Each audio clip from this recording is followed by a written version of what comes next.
Welcome to our deep dive today. We're going to be looking at something pretty fascinating, I think. Yeah. The idea that Jesus might have survived the crucifixion and then gone to India. Yeah, a theory that's captivated a lot of people. Yeah, and the book that we're going to be primarily looking at today for this is Jesus in India, written by Hazrat Mirza Ghulam Ahmad. Right. Who is the founder of the Ahmadiyya Muslim community. Yeah, and this book is really interesting.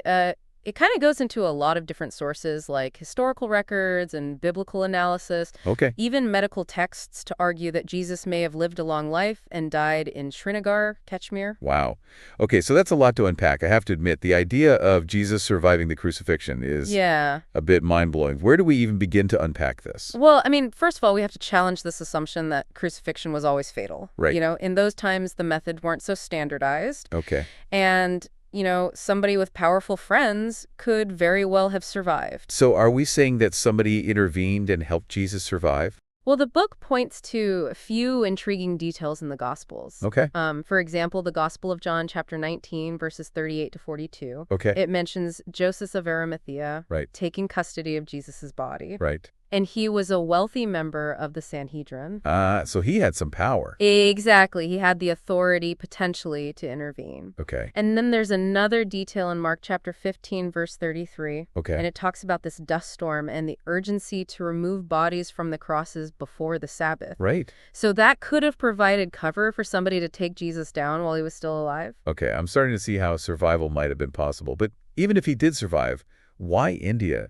Why would he go on such an epic journey? That's where the book gets really interesting. It suggests that Jesus may have been looking for the lost tribes of Israel, who, according to historical records, migrated to regions like Kashmir and Afghanistan. Wait, lost tribes of Israel in India? That's a new one for me. Yeah. It might sound surprising, but there's evidence for this. For example, the book cites archaeological findings like coins that were discovered in Punjab bearing Jesus' name in Pali script. Hold on. Coins with Jesus' name in India? That's pretty strong evidence, isn't it? Yeah. It's certainly compelling. It suggests that Jesus wasn't just passing through. Right. He might have had a following and some recognition in the region. Okay. The book also draws upon accounts from travelers like Dr. Bernier and Forster, who noticed Jewish customs and features among certain groups in Kashmir. So we're talking about first-hand accounts. Yeah, first-hand accounts, exactly. So the book is proposing that Jesus was on a mission to reconnect with his people. Well, that's one way to interpret it. The author highlights that as a prophet, Jesus may have felt compelled to reach out to these lost tribes who might have drifted from their traditional beliefs. But what about the ascension to heaven? I mean, that's a pretty big part of Christian belief. It is, but the book offers a different perspective. Remember Matthew chapter 12, verse 40? For as Jonah was 3 days and 3 nights in the belly of a whale, so too will the Son of Man be 3 days and 3 nights in the heart of the earth. So it's drawing a parallel between Jesus in the tomb and Jonah in the whale. Exactly. And Jonah didn't die. Right. He emerged alive from the whale. So this is a metaphorical indication that Jesus also survived his ordeal and emerged from the tomb. Yeah. And then there's the gospel accounts of Jesus appearing to his disciples after the crucifixion. Right. They describe him walking and talking, even eating. Doesn't that suggest a resurrection? Yeah. The book acknowledges those accounts but interprets them differently. Okay. It proposes that Jesus, after recovering from his injuries, might have just emerged from the tomb and interacted with his disciples in his physical form. Okay, so no divine resurrection, just a remarkable recovery. Yeah, that's right. Okay.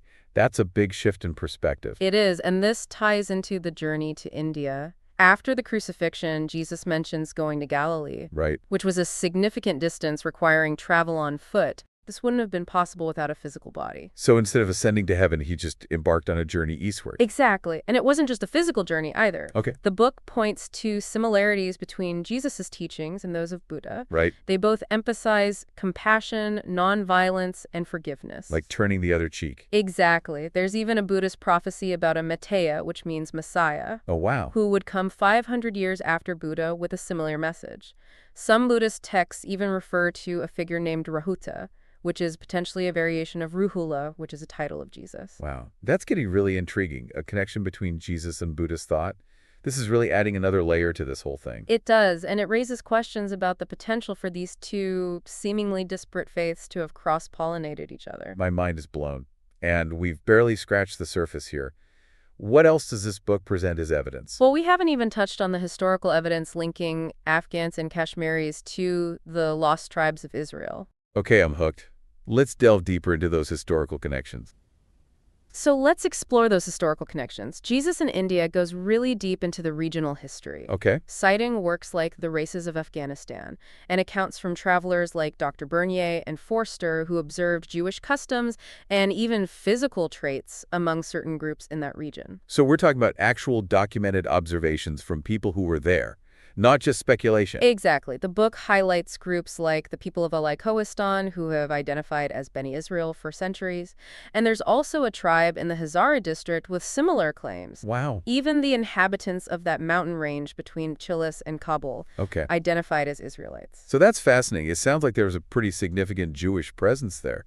But how did they get so far from their homeland? I mean, wouldn't that have been an incredibly long journey? Right, that's where the historical records come in. The book points to sources like Tabakat-i-Nasri, which talks about Genghis Khan's conquest of Afghanistan. Okay. And it mentions a tribe called Beni Israel being present at that time. So these accounts suggest that there was a history of Jewish migration to the east way before the time of Jesus. Precisely. And then the author goes even further and traces the lineage of Afghan tribes back to King Saul and the Babylonian exile. Wow. Using all sorts of historical texts and genealogies. There's even a prophecy from the prophet Idris that's mentioned that talks about 10 tribes finding refuge in this territory called Arsara, which could be the region that we know as Hazara today. So the historical threads are really starting to come together here. If these lost tribes were already in India, then it makes sense that Jesus as a prophet would try to find them. That's right. That's exactly the point. The book suggests that this mission to find the lost sheep of Israel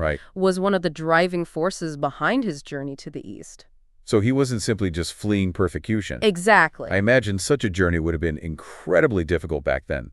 Deserts, mountains, political unrest. I mean... Oh, absolutely. The book definitely talks about the challenges that Jesus would have faced, Right. The harsh landscapes, the threat of being discovered, all the political turmoil of the time. But it also emphasizes the unwavering faith and determination that would have fueled such a journey. It's like something out of an epic adventure story, right? The kind of story that would be passed down for generations. It really is captivating, and the book doesn't stop there. Okay. It goes even further and pulls in evidence from medical text to support its claims. Medical texts, how do those fit in? Well, this is where it gets really interesting. The book refers to a remedy known as Marham-i-Isa, which translates to ointment of Jesus. Okay. And this ointment is actually described in detail in medical texts spanning centuries. Wow. From ancient Greek pharmacopoeias to famous Islamic medical texts like Karavadini Rumi and even Kanun by Avicenna. So we're not just talking about some random folk remedy. This is actual documented medical knowledge. Exactly. And these texts were incredibly well respected in their time, and they were studied by scholars all over the world.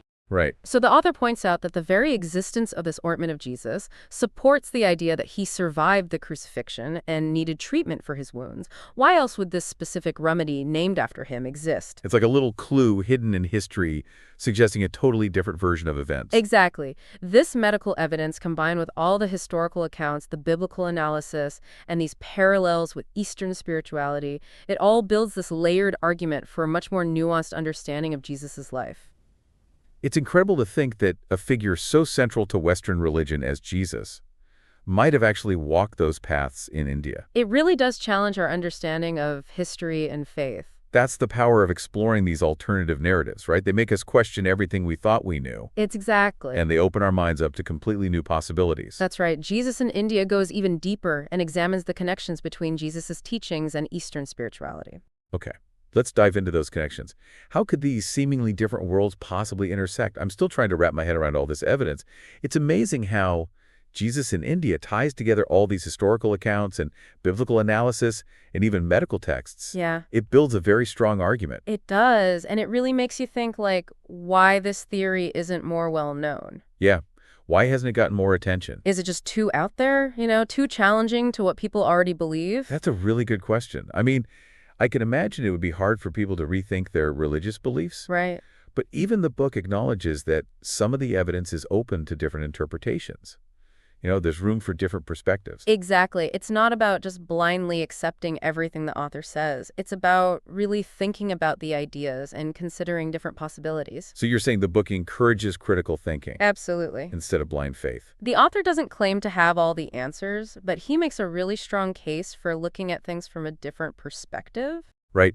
And that perspective, if we entertain it even for a minute, has some pretty big implications. It does. Not just for the traditional Christian narrative, but for how we understand religious history as a whole. Right. It challenges our understanding of how spiritual thought has evolved over time. So what kind of implications are we talking about here? Well, for one thing, it suggests that the major religions might not be as different as we think. Okay. There could be a deeper connection between them, some common thread that runs through all of them. Right.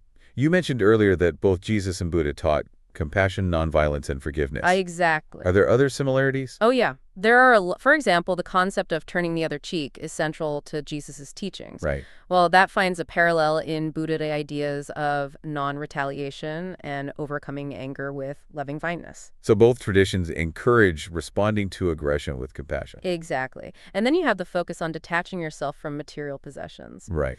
And finding spiritual fulfillment, that's a big part of both Jesus's and Buddha's teachings. So like Jesus is teaching about storing up treasures in heaven. Exactly. And Buddha's focus on overcoming worldly desires. Right. It's amazing how these teachings from different parts of the world seem to arrive at the same basic truths about being human. Yeah. And then there's the idea of being selfless and serving others. Right. Both Jesus and Buddha emphasize the importance of helping those in need and putting others first. So both traditions encourage a life of compassion and service. Exactly.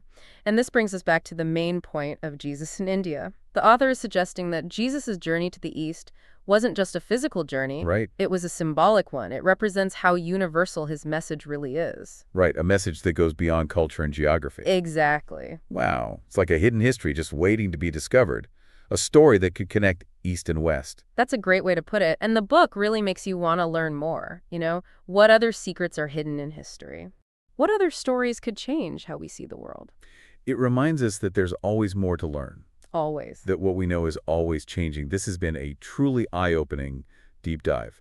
I don't think I'll ever look at the story of Jesus the same way again. And that's the beauty of exploration and being open-minded. Yeah. It allows us to question things, to learn new things, and to really expand our understanding of ourselves and the world. Well said. That's a great note to end on. Thank you so much for joining me on this deep dive. It's been a fascinating journey. It has. Thanks for having me.